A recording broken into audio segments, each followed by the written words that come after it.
My name's Lauren Hayes. I'm 33, and 4 months ago, I was planning a wedding. Next October, dress, fairy lights, champagne tears. Then my fiancé, Ethan Cole, snapped in the car. Stop introducing me as your future wife. It makes me look like I settled. And no, he didn't whisper it like a joke. He meant it. My heart stalled. Settled. Like I'm a clearance rack choice, not a person. I went quiet, but something in me finally broke. So I planned carefully. Revenge. The kind that leaves no bruises, just truth. Am I in the wrong? If you were me, what would you do? Tell me in the comments and subscribe for what happens next. I need you to understand what the word settled did to me. It didn't land like a random insult. It landed like proof. For months, Ethan had been sanding me down with casual comments that weren't casual at all. I work in risk management at a mid-sized firm.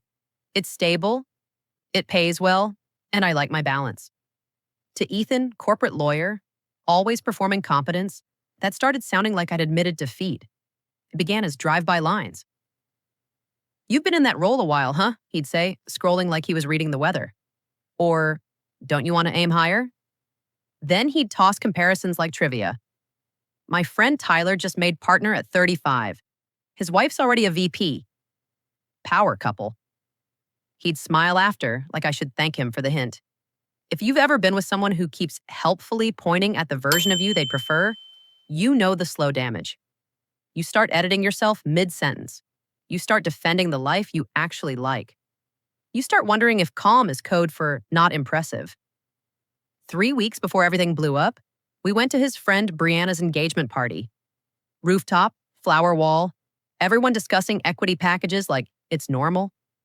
Ethan squeezed my hand the way he does when he's in networking mode, tight enough to remind me to play along. We reached a group of colleagues he wanted to impress. I smiled and did what I always do. "Hi, I'm Lauren, and this is my fiancé, Ethan." On the drive home, the car felt airless. "Can you not do that?" he said. "Do what?" "Introduce me like that, like your fiancé."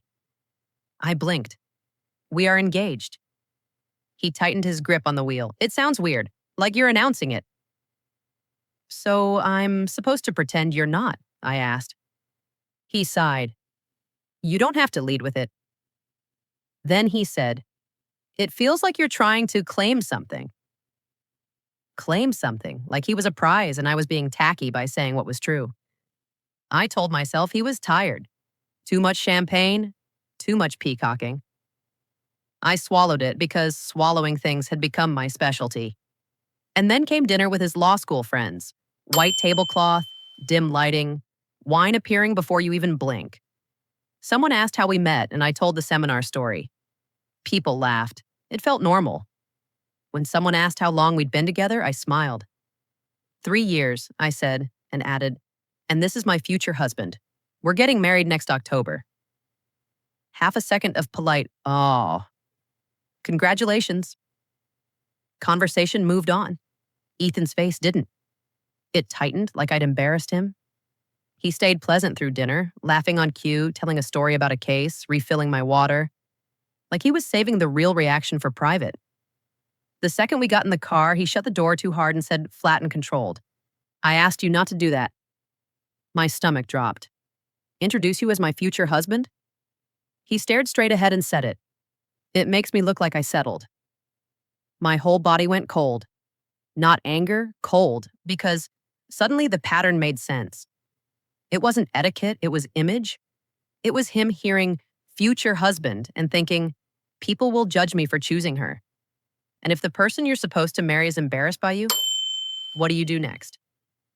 That night, after Ethan said settled, I didn't even cry. That's what scared me. I sat in the dark living room and listened to the apartment hum, like it was waiting for me to admit what I already knew. If I stayed, I'd spend my marriage auditioning for impressive enough, while the person casting me had already decided I was a downgrade. I opened our shared calendar. Every brunch, gala, birthday dinner, firm event.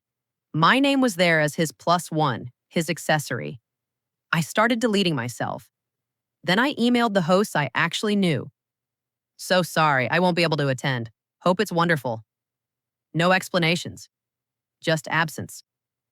Then I messaged the one person in his circle who had ever looked at me like a human, Jenna Price, his best friend since college. Hey, Jenna, do you have a minute to talk about Sunday's brunch? She called immediately. Lauren, what's going on? I told her everything, the party, the dinner, the sentence in the car. Stop introducing me as your future wife. It makes me look like I settled. There was a long, furious silence. Then, he actually said settled? Yes. Okay, she said, voice turning sharp. What do you need me to do? That's when the plan formed. Not to destroy him, but to stop him from rewriting reality. Sunday brunch was at Ethan's favorite place, the one where he loved being greeted by name. Jenna would arrive early and ask the staff to place an envelope at his seat. Inside, my letter, and a printed confirmation from the wedding venue. Cancellation confirmed. Call it revenge if you want. I called it clarity with a receipt. Sunday morning, Ethan moved around our apartment with politeness. He ironed his shirt twice, changed his watch, checked the mirror too many times. You're really not coming? He asked, pretending casual. No. He exhaled like my calm irritated him. Can we please not make this a spectacle? My friends are going to think something's wrong. I took a sip of coffee. Something is wrong. He froze, grabbed his keys, and left. I'll see you later. Maybe you were, I said. A text from Jenna, he's here. Envelopes in place. Then my phone lit up. Ethan calling. I let it ring. Texts followed. What is this? Answer me. Did you cancel the venue? Tell me this is a mistake. 20 minutes later, the front door slammed. Ethan stormed in with the envelope crushed in his fist, face frantic. What the hell is this? He barked. I stayed seated. It's exactly what it looks like. You canceled our venue without talking to me? I met his eyes. You said being engaged to me makes you look like you settled. I solved that problem. He stared at me like I'd become a stranger. You humiliated me in front of everyone? I laughed. That's what you're worried about? You humiliated me in private for months. It was one comment, he snapped. You're blowing up our life over a misunderstanding. No, I said. I'm ending it over a pattern. I set the ring box on the table between us. His gaze dropped like it burned. I'm done, I said. I won't marry someone who's embarrassed to be seen with me. If this were you, if your partner cared more about their image than your dignity, would you stay? Tell me honestly in the comments, and share this with someone who needs the reminder. After Ethan left with his suitcase, the apartment didn't feel empty. It felt quiet, like my nervous system finally unclenched. My phone lit up. First, Lauren, please. Then, you're overreacting. Then the line that told me everything. Do you know how that made me look? The next morning, I learned the unsexy difference between ending a relationship and untangling a life. We'd combined accounts and co-signed a lease. I called a lawyer a coworker recommended, and she said the sentence that hit like cold water. It's good you're doing this before marriage documents, property, or kids. Before. That word screamed. Before I spent years shrinking so he could feel taller. Later, an unfamiliar number called. I almost ignored it, but answered anyway. Hello, Lauren, a woman said softly. This is Margaret Cole, Ethan's mom. My stomach tightened. Hi, Margaret. She exhaled. Ethan called us. Not okay. He said you ended the engagement and canceled the venue. He said you overreacted and that you embarrassed him. Her voice dropped. Can you tell me what actually happened? I asked. Did he tell you what he said to me? A pause. He said he made an insensitive comment. I let out a short laugh that wasn't funny. He told me to stop introducing him as my future husband because it makes him look like he settled. Silence. Then her voice went rough. He used the word settled? Yes. Lauren. Oh, sweetheart. I heard anger under her breath, and it wasn't aimed at me. That's not how you talk about someone you love. Do you think there's any chance you two could work through it? She asked. Counseling? No, I said, and the certainty surprised me. He didn't make one mistake. He showed me how he sees me. I believe him. After that, Ethan cycled through every stage in my texts. Rage, denial, bargaining, therapy promises. I didn't mean it. I was stressed. I answered once. I heard you. We're done. Please respect that. He didn't. A few weeks later, we met to sign separation paperwork, like coworkers closing a project. Ethan looked thinner. He pushed a form toward me and said, I'll cover the non-refundable stuff. You shouldn't pay for this. I said, we can split it. He shook his head. No, you were right. I cared more about how you made me look than how you felt.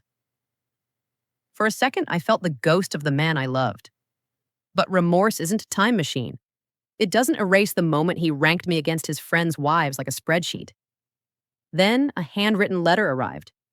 He wrote about status, insecurity, and growing up in a house where image was currency. You were never not enough, he wrote.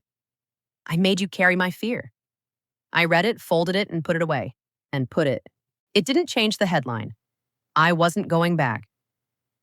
The real closure came on a random afternoon when I ran into him at a coffee shop. He was sitting with a polished woman, laughing too loud. When he saw me, his face went blank. Lauren, he breathed. Hi, Ethan, I said, calm. I nodded politely and walked out. No scene, no speech, just peace. What would you do? So tell me, am I in the wrong? Or is walking away the cleanest revenge you can give yourself? If this hit you, like, comment, and share. Somebody needs this permission. Now that the deposits are refunded and the last shared account is closed, I keep thinking about how close I came to calling good on paper the same thing as good for my soul. Ethan didn't just hurt my feelings. He trained me to doubt my own definition of success, to treat peace like laziness, to treat love like a status symbol. And the second I stopped performing for him, my life got quieter, and my breathing got deeper. I'm not celebrating the breakup. I'm celebrating choosing myself. No negotiation. Because if someone can say they settled for you, they've already decided you're something to tolerate, not treasure. So, am I in the wrong? For canceling the venue the way I did? For letting the consequences happen where he cared most? His image? Or was that the only language he was willing to hear? If you've ever been made to feel less than by the person who claims to love you, tell your story in the comments. And if you want more messy, healing after heartbreak stories, hit subscribe, tap like, and share this with a friend. You deserve to be chosen out loud.